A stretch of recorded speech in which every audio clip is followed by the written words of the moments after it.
Now it is my pleasure to introduce the moderator for our keynote session this morning, Dr. John Hart, who serves as Vice Dean of Professional Formation at the Stritch School of Medicine at Loyola, Chicago. So, John, I'll turn it over to you.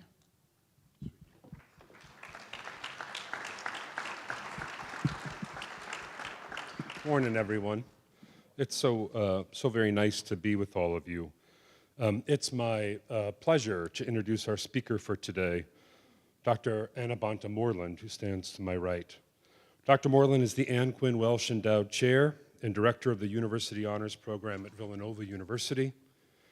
A full professor in the Department of Humanities, her academic expertise and research include medieval theology, interfaith dialogue, and comparative theology. She is the author of Known by Nature, Thomas Aquinas on Natural Knowledge of God, published by Crossroad Herder, Muhammad Reconsidered, A Christian Perspective on Islamic Prophecy, published by Notre Dame in 2020. And as of today, I think Anna saw the book for the first time this morning, her new book, co-authored with her colleague Thomas Smith, entitled The Young Adult Playbook, Living Like It Matters, published by Catholic University America Press this year, obviously. She's also a current recipient of a Hope in Higher Education Templeton Foundation 3-year grant. I should note, for the reasons of disclosure, that she is also the godmother to my son. She's not a great one, but she does the job.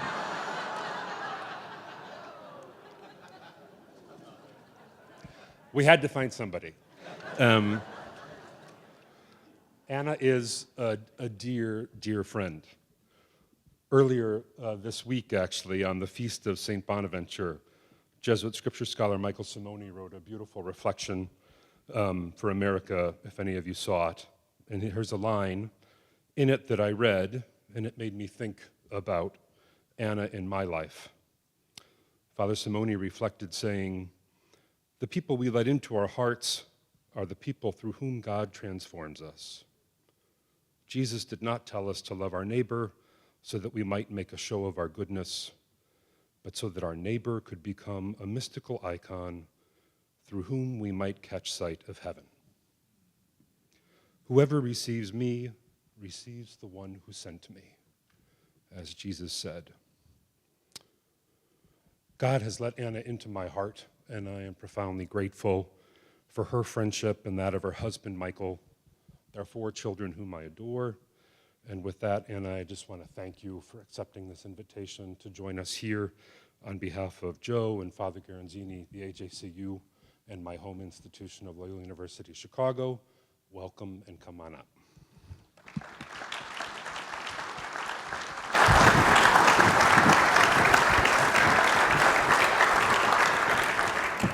Thank you so much, John. You can hear me, right? Yes. Okay, terrific. Thank you, John, for that really kind introduction. John's also a godfather to Margarita, one of my 4 children.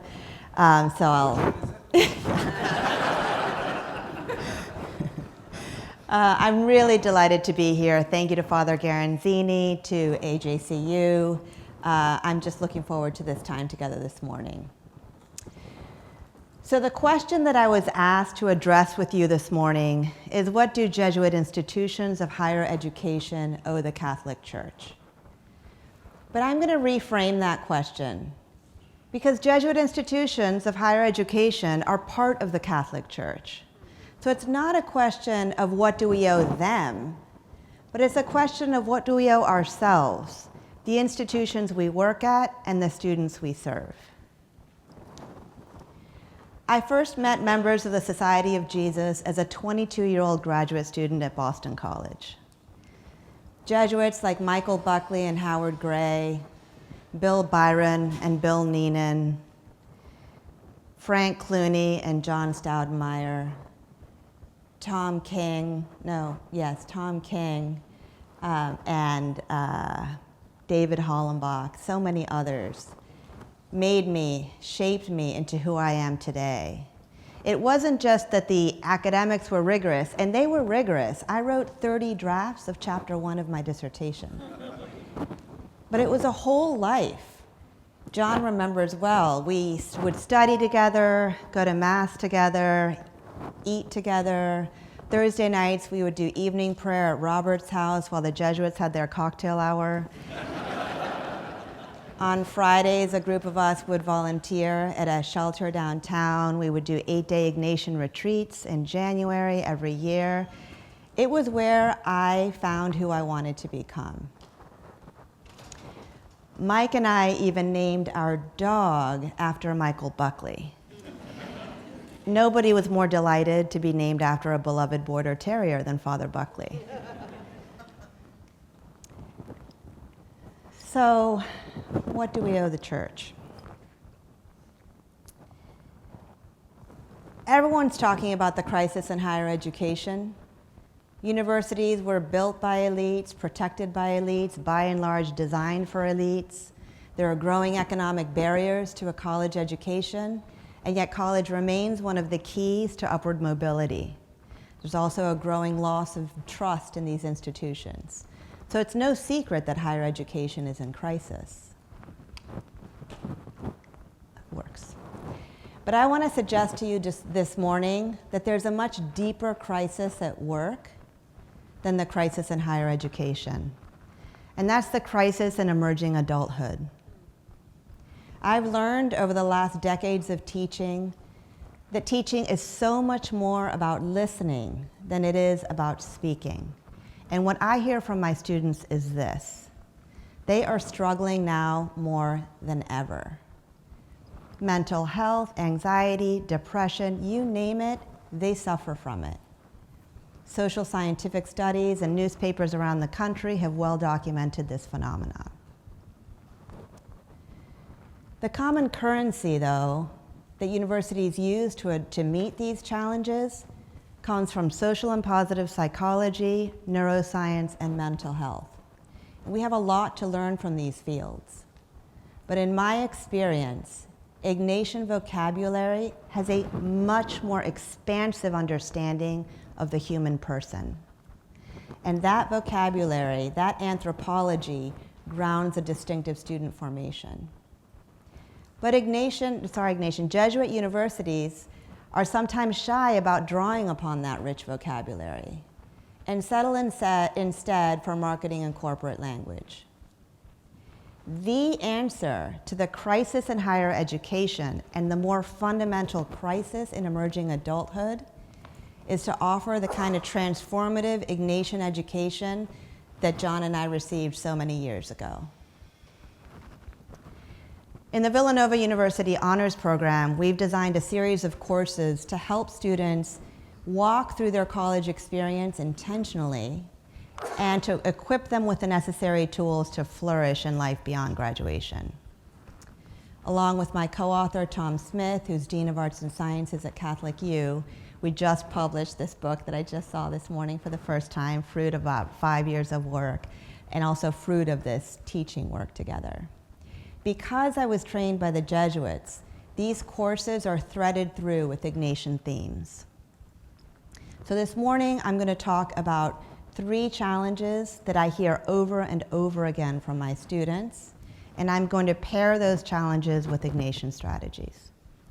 The 3 challenges are choice paralysis, the lack of leisure, and an epidemic of loneliness. So we turn to the first. Choice paralysis. And I'm going to pair choice paralysis with Ignatian discernment. Clinical psychologist Meg Jay has this great image of students like elite swimmers who are stuck in the middle of the ocean treading water. Now, these are the kinds of students who showed up to swim practice in the dead of a Chicago winter before school. They're elite, they're not elite, their technical skills are like through the roof. But they're still stuck in the middle of the ocean treading water because they don't know where they want to swim. They don't know whether they want to swim to the Bahamas or to Florida. Much like these elite swimmers, our students are stuck. Some of them commit too early to a career in which they know they'll be miserable. And others meander through their college courses having no idea how their studies are going to translate into a satisfying professional life. By senior year, both groups they start to panic. They come into my office after doom scrolling on Indeed, and they throw their head in their hands. The problem is that both groups have approached college like the marathon that was high school, with clear guiding markers and a clear finish line. But college is not like a marathon.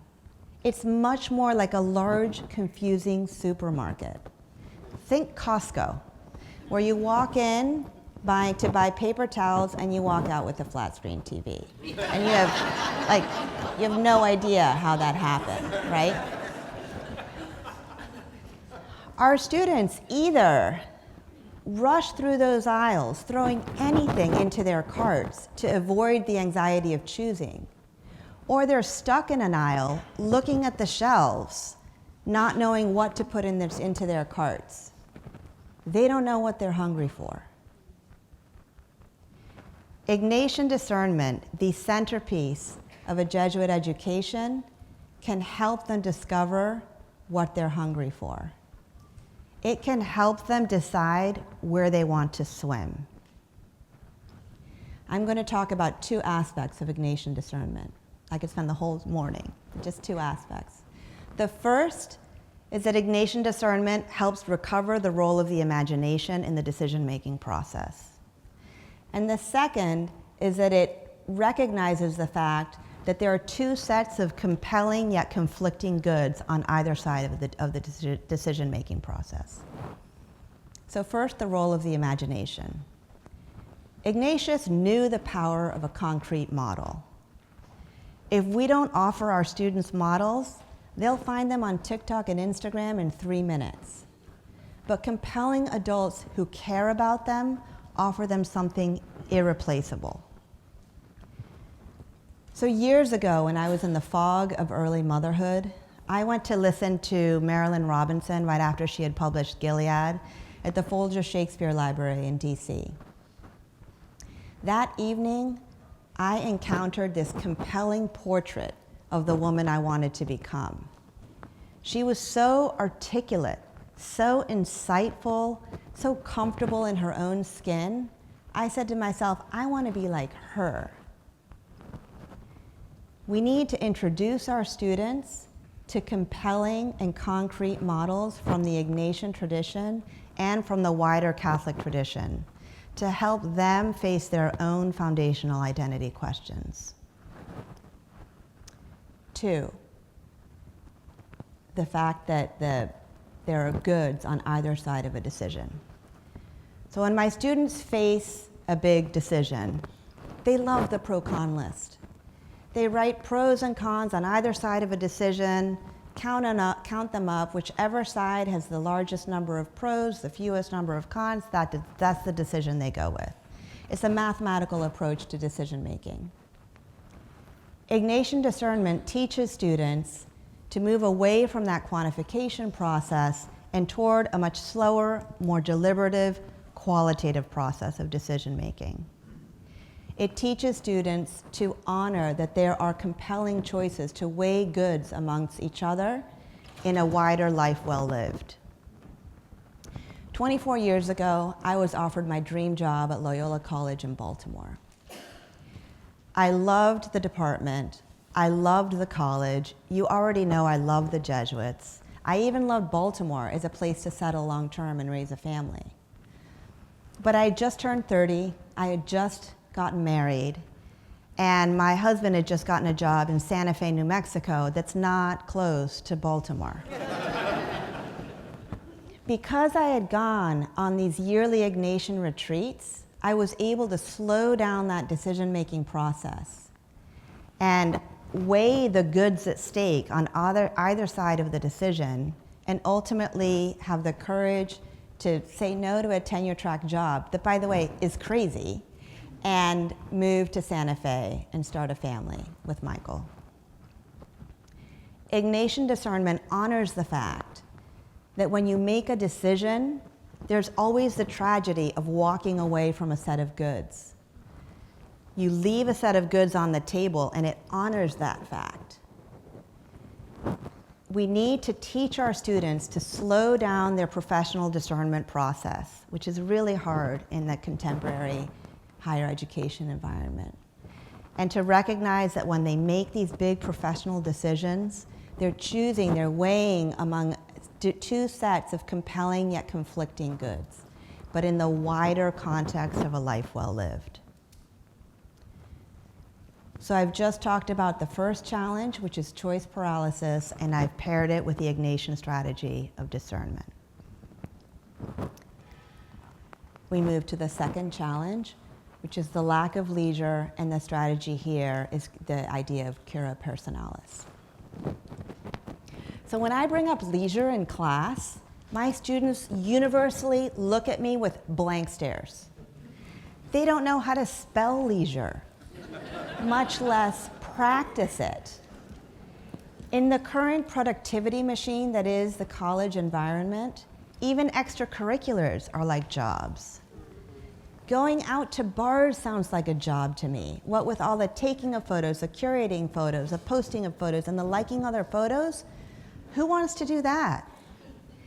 It's no surprise that many choose to stay home, stay in their dorm rooms, doom scroll through their phones, game, and binge watch Netflix instead.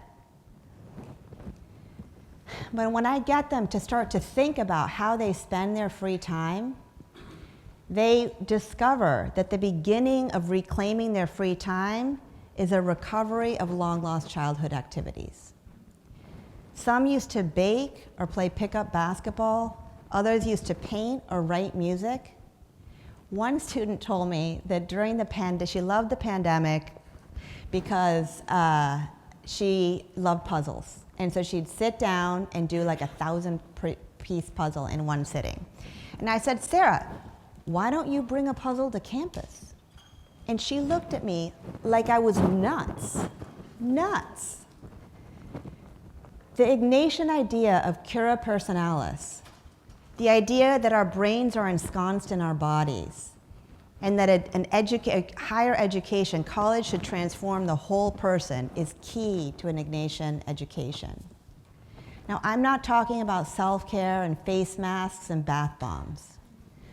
I'm talking about the idea that we need to attend to the intellectual, moral, spiritual, artistic, physical, all the dimensions of the human person, of the student that we're teaching and serving, in order to help them respond to that deep vocational call in the context of community.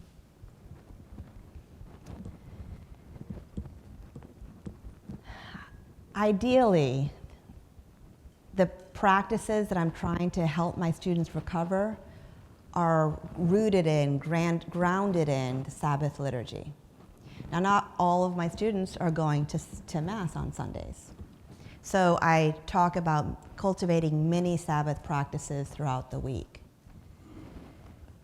Building this garden isn't just about weeding out social media and the addiction to the phones, which obviously is part of it. It's just as important, though, to plant. We can't build a garden with just weeding, no planting.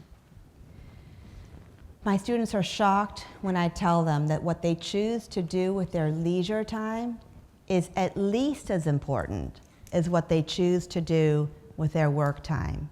It shapes them, molds them, and changes them as much as what they're doing with their studies. So we've just talked about the lack of leisure and paired it with the Ignatian strategy of cura personalis.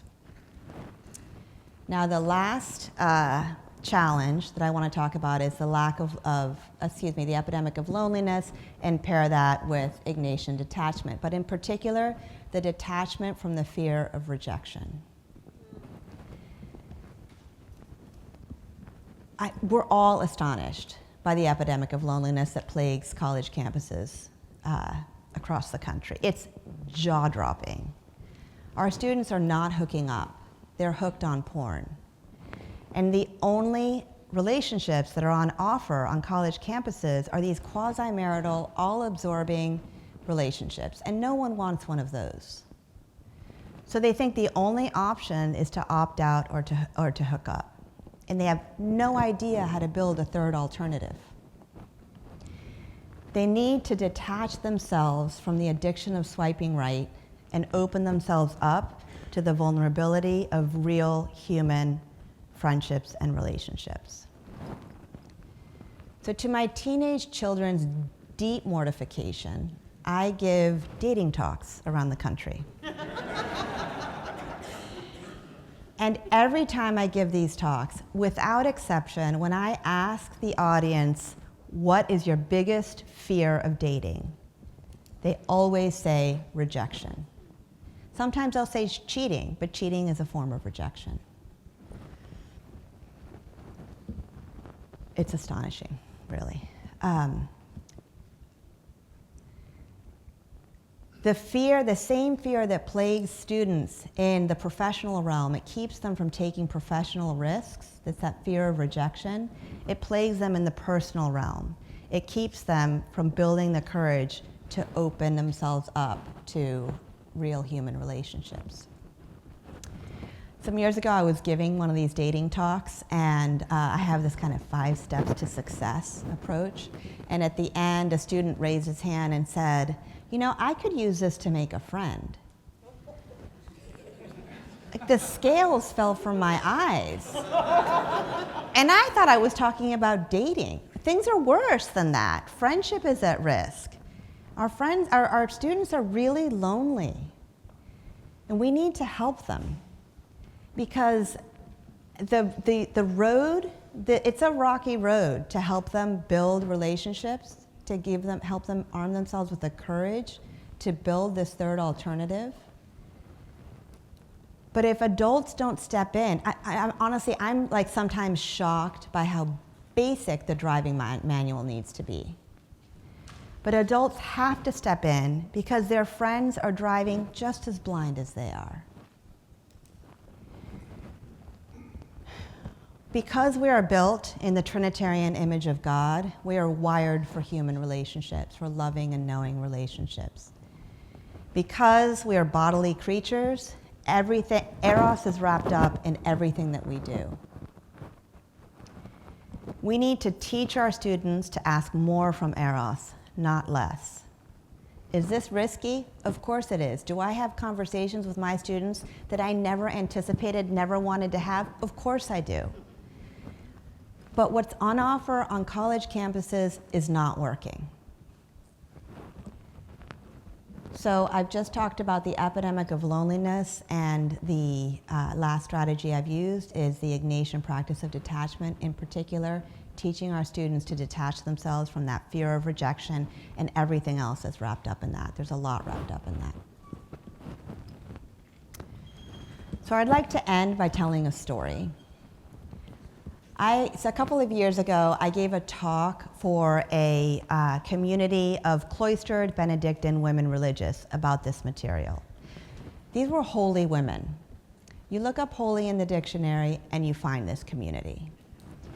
I painted as grim a picture as I could possibly paint about the contemporary college student. I thought I was shocking them. I talked about all sorts of addiction. I talked about mental health, epidemic of loneliness, you name it, I talked about it. At the end, Mother Abbess said, Anna, you know, everything that you have said about the contemporary college student is true in this cloistered community. Everything. It was a transformative moment for me. It's tempting when working with easily enchanted 18 to 22-year-olds to think we're helping them solve their problems. But we need to, as a first step, turn within. That's what Mother Abbess said. She said the first step, what we need to do is look within our community and deal with these issues amongst ourselves. We need to learn to practice Ignatian discernment for ourselves to ensure cura personalis within, and to adopt the practice of Ignatian detachment, not just the fear of rejection, but whatever we're attached to. Most of us are middle-aged, or give or take, right? If we don't, we need to do that for ourselves. If we do that for ourselves, Ignatius knew the power of a concrete model. Our students will for sure notice and follow suit. Years ago at Boston College, I learned that falling in love with Christ should shape everything, should influence, impact every aspect of my life. How I approached my studies, the friendships I formed, everything, what the work I wanted to do. There was no place left untouched by Christ.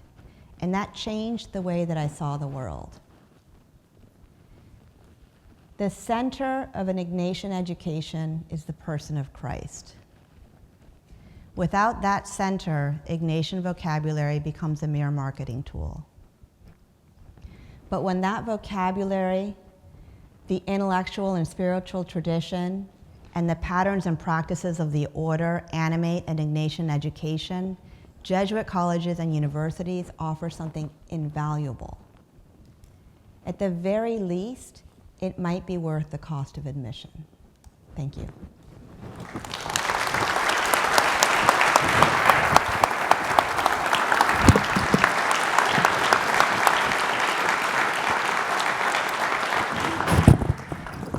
That was me. I apologize, Anna, and everyone problem. else. Anna, thank you so much. That was fantastic. There's a lot that I'd like to ask you, but I know that we won't get through all of it. So let's just start with this. As I was listening to you, yes, Ignatius did understand the value of a program. And I think that increasingly, as I look at these people and the beautiful banners that surround us, so many of our institutions, in conjunction with our student development departments and sometimes within our core curriculum, we have evidence of some program building in an attempt at this. And I have wondered why we don't see a little more success. And then in listening to you and thinking back particularly about our time at Boston College, I was struck by, it's one thing to have a program, it's another thing to have witnesses of the effect of the program. You know, granted, we were a self-selecting cohort of people studying theology in graduate school. It's an important starting place to acknowledge. But there was no formal program for what happened to us at Boston College, right? No. Other than expectations, gentle nudges, right? Father Buckley saying to me, John, I didn't see you Thursday night at prayer. Where were you? that kind of gentle accountability, a desire to be good friends to one another. Mm-hmm. Say a little bit more, if you would, about the role of witness and what that means for our institutions. If what we owe the church, and if I heard you correctly, what we owe the church is a renewed commitment to form people capable of seeing the world as grace-filled, right? Yeah, that's a great question, John. So I find that if I don't focus on the macro issues, you know, the papers, there's so much negativity around everything surrounding the challenges that the students we serve face. If I sort of put those blinders on and focus on the 18 to 22-year-olds that are in front of me, there's a lot of room for hope. And I even think as a parent of 4 children, you know, your kids only need to encounter a couple of transformative teachers for the real impact and change to happen. So while on the one hand, yeah, we need those models, on the other hand, it actually doesn't take that many to change a young person's life. It can be a 1-week program in the summer that reorients Juan Pablo, my oldest, to high school education. That's a really big deal, right? So I think while of course the structures are really important, the models are, but it doesn't take that many, and our students are hungry for it.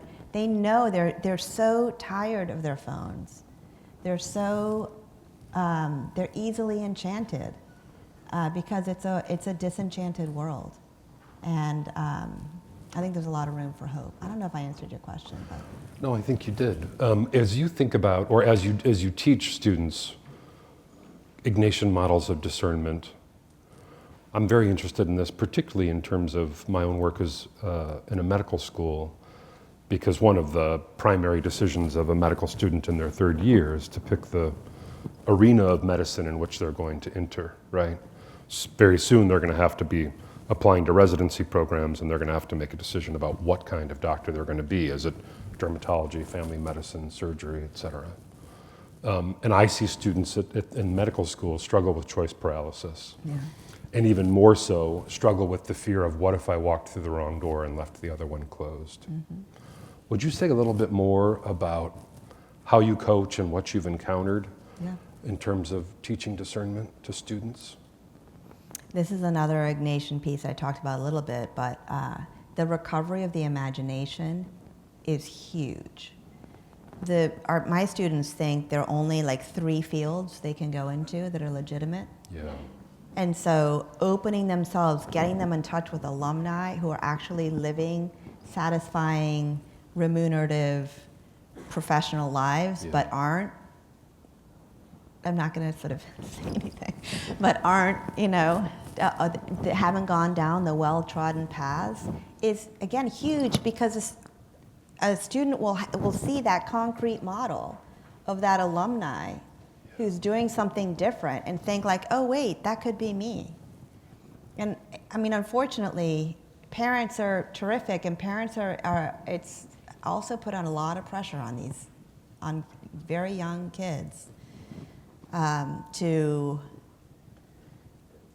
have a return on investment. I mean, it is true that our colleges are really expensive. So that's just a reality that we can't pretend isn't there. Let me ask you then about the note you ended on, Anna, which was, to paraphrase what you said, and I won't say it as elegantly as you did, but that in the absence of the person of Christ, our Ignatian language becomes sloganeering and propaganda, marketing tools, et cetera. You know, as all of us do in this room, we as a higher ed community are increasingly secularized. That's true within our Jesuit institutions, but it's especially true amongst our student body. What do we do, or what do you do with that reality? If it's the person of Christ that animates these principles, anchors them in a narrative of meaning and purpose that allows one to make sense of their life within the scope of their own history and broader human history. Yeah. What do we do with our current reality? So John McGreevy published his book a couple years ago, Global Catholicism. It's a big book. It's not a beach read, but it gives us a really great history. This is an example in which turning to the macro helps, because it's not like this challenge that we're facing in the 21st century North America is the worst challenge that the church has faced in the last 2,000 years by any stretch. So this is, we evangelize in the field that we find ourselves in. Beautiful right? said, yeah. So this is the field we find ourselves in, and I think there's a lot of hope. I mean, you and I both had Michael Himes in graduate school, and I remember he would say, because in the 90s, the talk of like the plummeting of male religious vocations we talked about it a lot. And I remember Michael used to say, and it was so true, it's like more true for me 30 years later, that we just don't know what the face of the Holy Spirit will be. It's unexpected. It was unexpected in first century Palestine. It's unexpected now. And I think that's true. I mean, you look at the Christian Renaissance in the whole global South, unexpected, but real. Listening to you say that, Anna, I was thinking about, some of you probably know the work of Wendell Berry, the Kentucky farmer, an essayist, poet, social critic. And Berry, in an interview, has a wonderful line where he remarks that all any of us can do in the face of life's despairing problems, and I think he was talking about environment at the time, which is a very serious point of concern for him. He said all any of us should do, and importantly, all any of us can do, is tend to the plot of land we've been given, right? 100%. And then you have hope and confidence and that God is busy at work saving the world. I mean, that is not ours to do. As I say to my med students, our task is not to save the world, but to live as though we believe it has been saved. Yeah, And in living that way, that's excellent. we'll offer evidence of that reality. So I would love to keep chatting, but I'd like to open it up to our audience, if that's okay with you. I want to invite anyone who would like, if you would just raise your hand or even just stand up perhaps, if you have a reflection, comment, question, and just given tightness of time, friends, if you would just think about concision in your own comments. Do better than I've done. Thank you. And we're going to have a model example in Father Mark Bosco, who's doing this first. Thank you so much, Anna and John. I want to go back to that sense of the last part of the question, what do we owe the church? Which was threaded through how we live our lives and how we shape and form and model a kind of person, a human person. But I was also thinking about that idea of how do we narrate what the church means in the life of young people? How do we tell the stories of that this is a freeing experience? This is all the things you've been talking about. So I was wondering, do you have ways of thinking about it? I was thinking last Sunday's scripture just was about going out and evangelizing. It has to be good news and not bad news, right? And we have a church that some our students think is the church of no. You know, no. How do you see that? How do you work with that? Do we owe the church a different kind of vision of the church? Yeah, so that's a great question. Thank you. So when I had just started teaching, I wasn't very long into my teaching. I was teaching on the Gospel of Mark, and a student asked me, "Dr. Moreland, do you believe this is true?" And I did this like academic dance, and the student said, "No, I want to know whether you believe that what we're reading here today is true." And I thought, I have to answer that question. And so I said, yes, I do. I believe it's true. And that changed the way that I teach for the rest of my time, because I thought, I owe it to my students to not hide the fact that I'm a Catholic believer. And so in my plot of land, I'm very transparent that these narratives for me animate my life. And I tell them about silent retreats I go on every year. Again, they look at me like I'm extraterrestrial, but those concrete stories that aren't just 2,000 years ago, but continue to animate my life now, I think I'm important. Like I don't, as I'm saying that, I'm like hearing myself and thinking, it's not like I'm this saint but I am concrete. I'm right in front of them, and I owe it to them to witness to the truth that I believe in. If I could just comment briefly, Mark, I loved your question also. I had a med student last year come into my office, an M1 near the start of the academic year, and I had learned of him because he was coming from an institution from undergrad with faculty with whom I'm friends, and they said he's really a great student. You should bring him into your med school. And he came into my office, grew up as a Christian kid in a Christian home with a mom who's actually a Protestant minister, and he sat down and looked at me and said, "Dr. Hart, can you tell me why anything has any meaning at all?" And I said, No. I said, could you say more about what you're thinking? Yeah. And he went on to express so much of the themes you touched on, Anna. I have strived all of my life. I have met every bar. I am tired.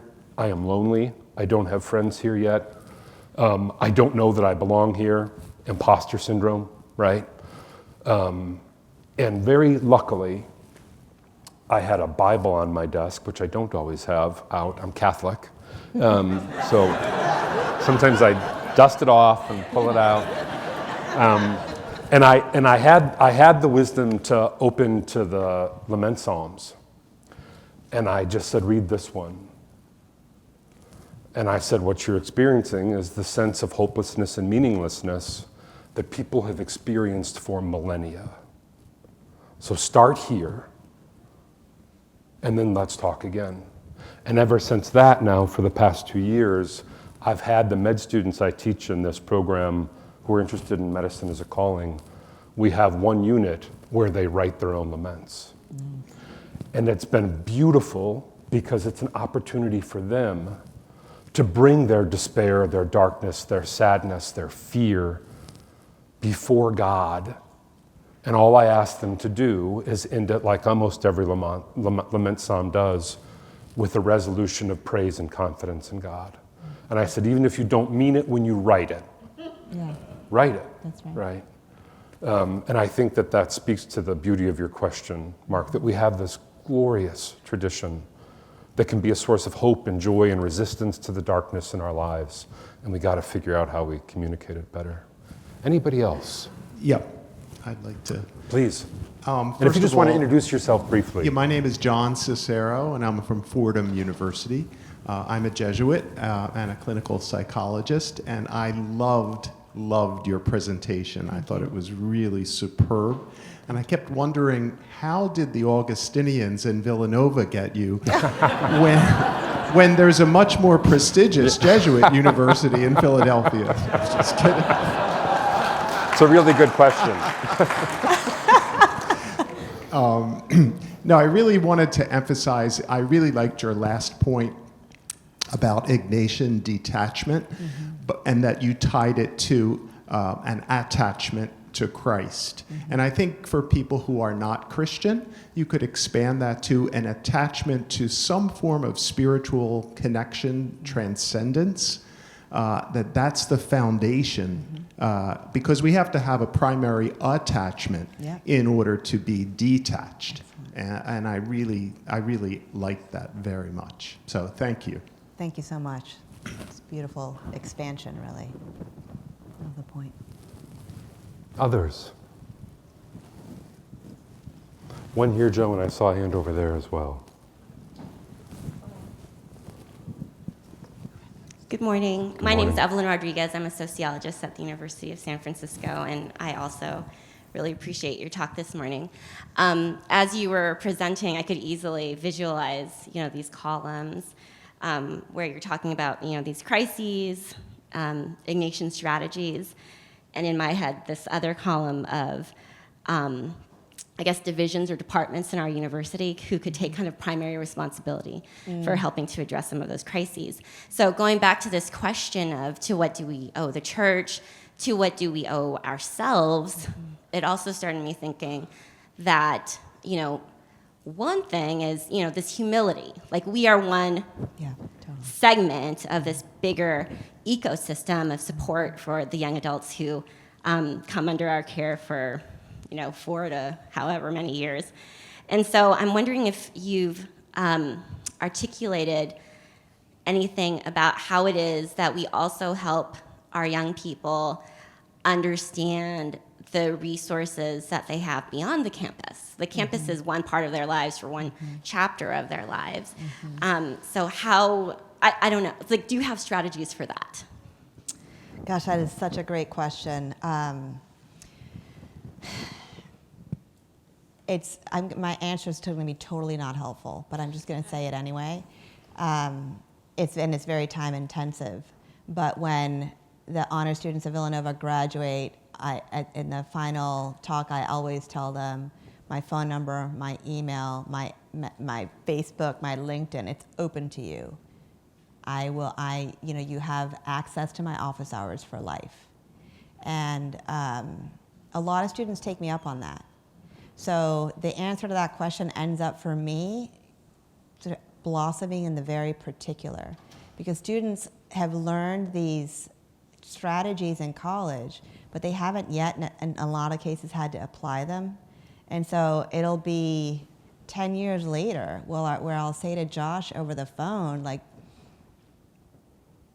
have the courage. I say it in a crasser way, but have the courage to leave that law firm that you hate and go. He had saved money to start his own venture. Like, let's do that. And he just needed that phone conversation. So I guess my answer is at the very individual, particular level. That's hard to kind of programmatic, sort of do a program out. Although I am trying to build an alumni community of students who have been in this, what we call a shaping program at Villanova, so that they can help each other beyond graduation. And something else you do is you're constantly hosting, you and Michael are constantly hosting students at your house. Yes. You want to say a word about that? Because I think that speaks to this answer of Right. exposing them to life outside of campus or knowing you as Dr. Moreland. Yes. Well, I don't want to give you the impression that I cook, because I don't. But Michael does. Mike cooks. But yeah, no, we definitely have students over all the time. And it's just good for them to see the whole person, right? So when we talk about ourselves as concrete models, and luckily we have the good fortune of living close to campus, we're able to do it. We have a home in which we can, all of those things are in place. But it enriches our lives too, because our own children have grown in relationship. Like this Josh was the sax teacher of Sebastian for years, gave him his childhood sax. I mean, it's just adorable. So we're enriched also by inviting students to our home. Hi, Stephanie Russell from AJCU. Thanks for your remarks, which have clearly spawned a lot of discussion here and really good things.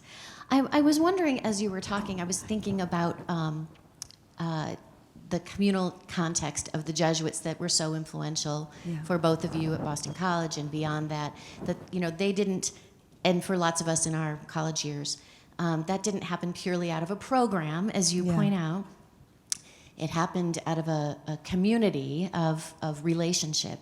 And it makes me think, as I look around the room, as we go forward, what's our community of relationship look like?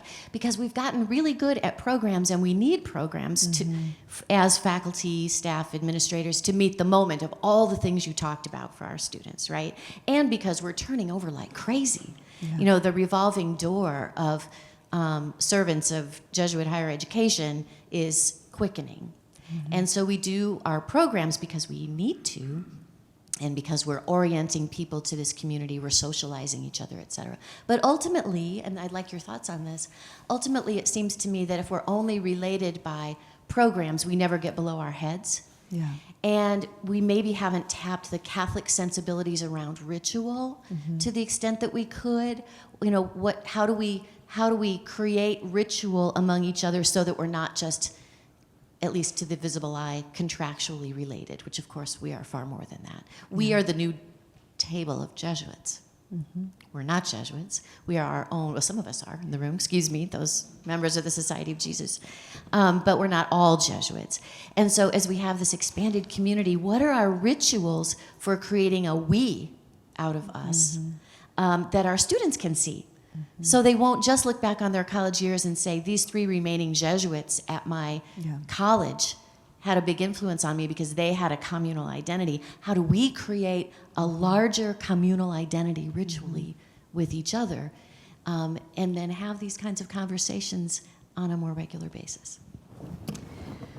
That's such an important and good question. And it's challenging in the kind of telecommuting age that we're in, because I think I'm a member of this Department of Humanities. It's an interdisciplinary department, and intellectual friendship is at the heart of the department, which means that the faculty have to spend time together, read each other's works, do that sort of modeling for the students, and invite students into that. And we're really intentional about that. But it's really hard in this age. It's getting easier now that we're all aging, so we're not in the kind of work of nursing and all that. But it is hard. I do think funding food is really important. If food is there, and like in good food, not just pizza. Yeah.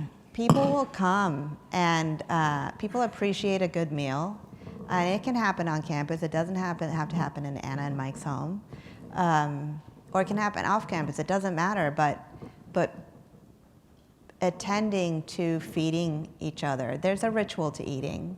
I talk to my students about progressive dinners, teaching them to do it on on-campus apartments, you know. It's so basic. Like when I say the driving manual's basic, I mean really basic.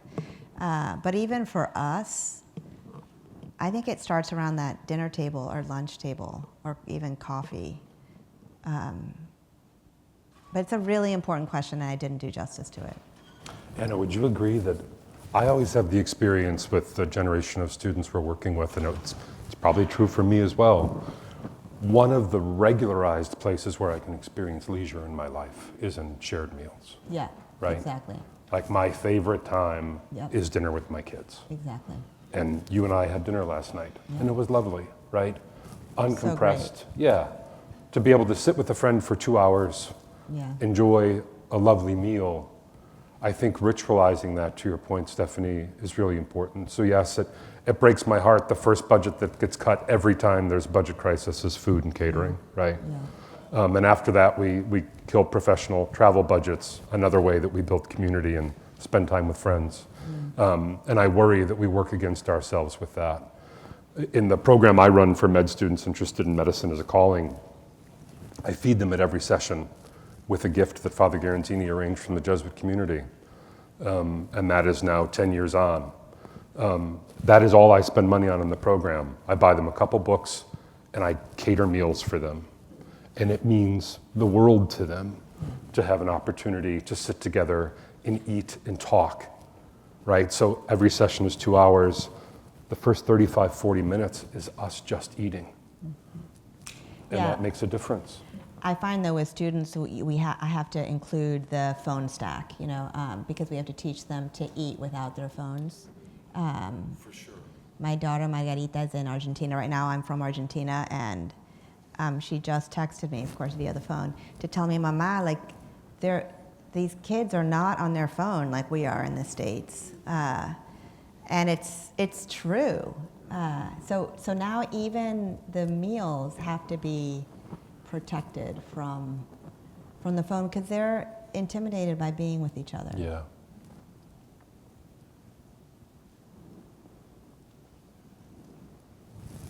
Hand down there. Where'd you go, Joe? There you are. Oh, and there was one over here that some of you had flagged to be called upon. Am I right? No? Okay. Further down. Okay.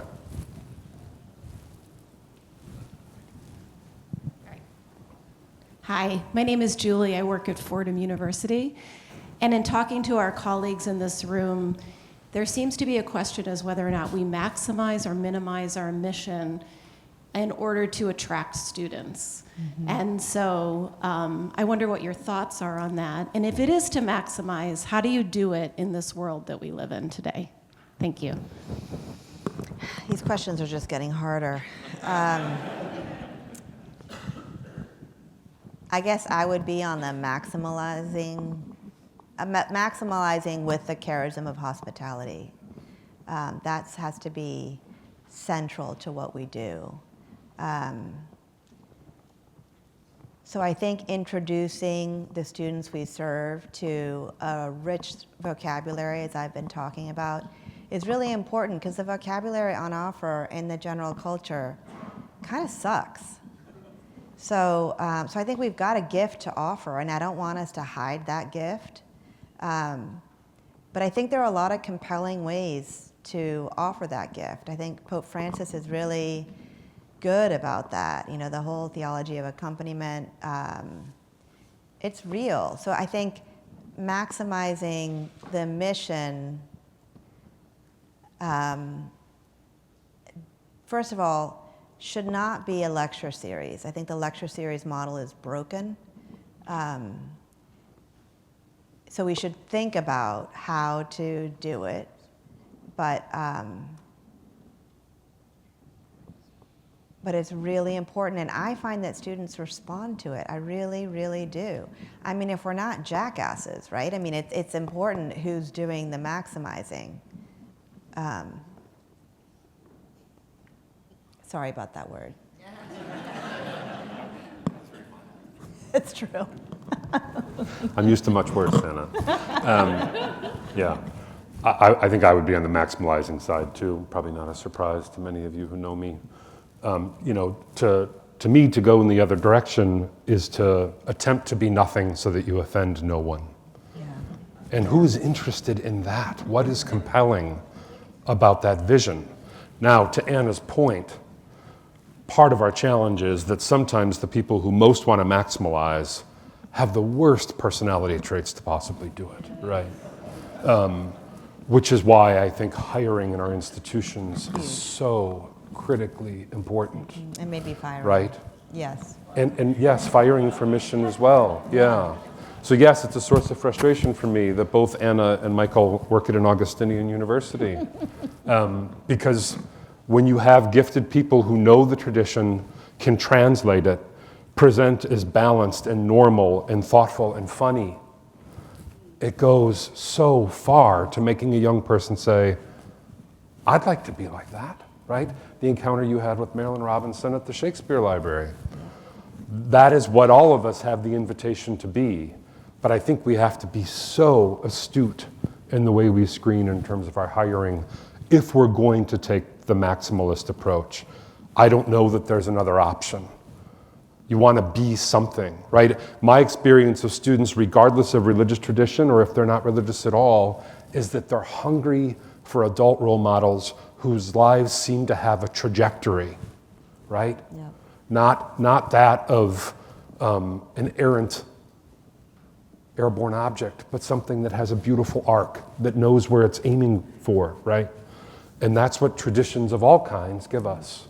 So how would we not want to embody lives that are shaped by a narrative that allow me to understand my failings and shortcomings as sin as a Christian Catholic, and who believes in a God, as Ignatius asked us to know in the first week, who loves me knowing all of that, that nothing is hidden from God, and I am adored by that God, right?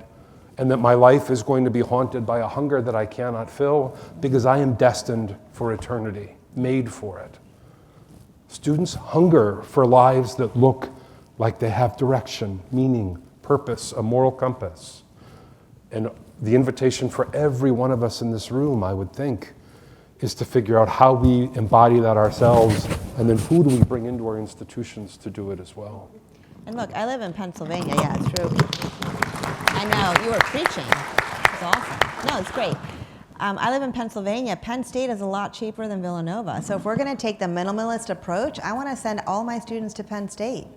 And they have a lot more Catholic students than They have Villanova a lot does. more Catholic students. Yeah. Exactly. Please.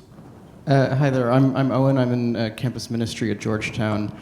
I was recently in a meeting where a colleague, quoting Jodie Foster, shared that people born in the late 90s and early 2000s don't want to work anymore.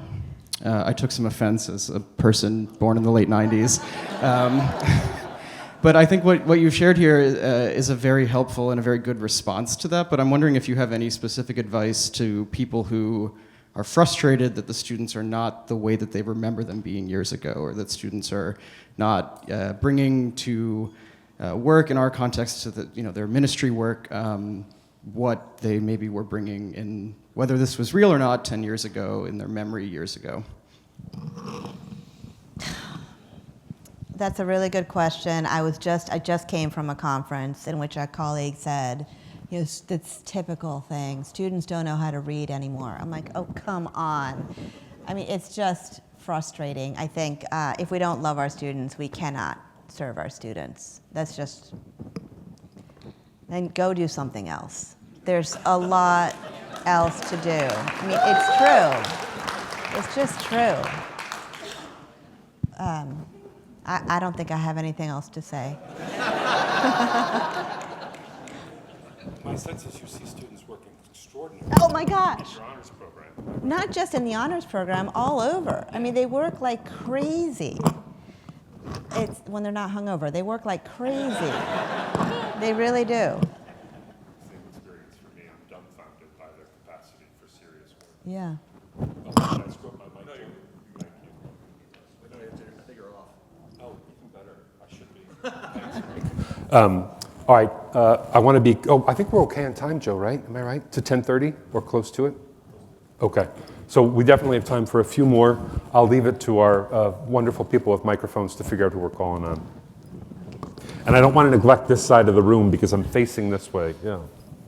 My name is Brian Paulson. I'm a Jesuit. I'm the president of the Jesuit Conference of Canada and the United States. And so from that privileged perch, I have a chance to read all your MPEs and have an overview and listen to all your provincials and provincial assistants for higher education. So I think I have a sense of the texture. And thank you for this really wonderful talk. But it strikes me to have this maximal approach to the solution and the direction that John Hart evoked earlier. All these strategies that we're talking about for the students, actually, I firmly believe we need them for the adult community on campus, for the faculty, staff, and John, that you dared to give the students scripture when it came in. How many of us would do that? And how many of you have a Bible on your Anna desk? talks about her. So I think one of the powerful resources we have is to form community amongst the permanent adult community on campus of faculty, staff, that some subset of that find a way to pray together, both with and without Eucharist, and invite the students into that. How many of our places are we embarrassed by the lack of faculty that show up at the Mass of the Holy Spirit? Many of our institutions. I can tell you it's talked about in Jesuit communities.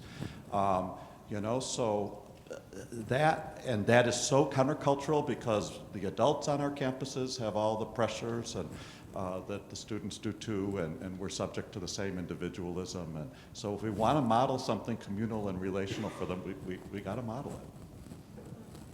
Thanks, Father Paulson. Just on the issue of prayer, I was recently talking to a colleague. Some of you might know Father Jack O'Callahan, a giant in the Jesuits, now retired up in Columbia, Michigan. But when Jack was nearing the end of his time with us on campus, a colleague of mine said to Jack at a going away celebration, said to him privately, I just want you to know every time I'm in your presence, I feel as though I'm around someone holy. And that's been a great gift in my life. To which Jack said, I really appreciate your saying that. It is probably the primary reason I pray. I need to be able to, in who I am, communicate God's love for people who meet me. And I think that speaks to your comment, Father Paulson, about if we don't do anything else, maybe we could start with more prayer. So thank you. Other hands. No more. One more and then we'll stop, Joe? Okay. Up. Right here. You pick, Joe. You're in charge.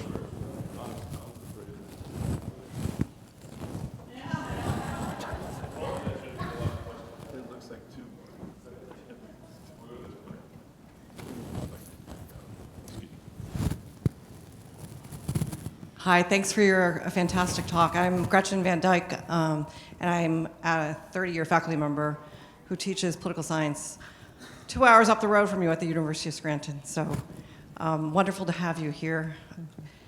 Let me take what you said and put it into a little bit a bigger picture. Again, I teach politics. The dysfunction of our country right now and our world that can break our heart every single day makes it that much more difficult for us to work with students to overcome their fears, their sense of lack of belonging. They're afraid to engage with each other because of the potential rejection if they say something in the wrong way or the bad way or something that might be considered political. And yet we need our students to engage, to address the social needs, the injustice. If we work for justice, we may actually bring peace. So could you take what you said and offer your thoughts about how important it is to get students and actually our entire campus communities to a place where we can engage to address the real issues that we in Jesuit higher education really must address in terms of our communities, our country, and our world? Gosh, that's a sobering question to end with. I'm going to have to go to the micro level here as well, that we can develop a micro community of trust. Because students arrive to college having written these essays, because I'm on those committees, right, that they're just writing to what they think that we want to hear. It's all the same. It's exhausting. But we can, in a classroom or in a smaller setting, set up a culture of honesty and trust. I know that because I do it, I see it happen, and I see students open up to each other and disagree with each other, which they cannot do unless there's honesty and trust in that room. But it's so powerful because then they're able to take those practices and have conversations in their dorms that are real with each other. It's really, really, really hard because everything that has trained them up to walking into our classrooms is the opposite, right? Is to write to the audience that they think we are. But it still happens. They can, at least, yeah. I think the possibilities are still there, more and more important given the wider cultural disaster and political disaster we're living in, right? But it's a sobering question. Anna, thank you. It's been a joy to have you here. Thank you.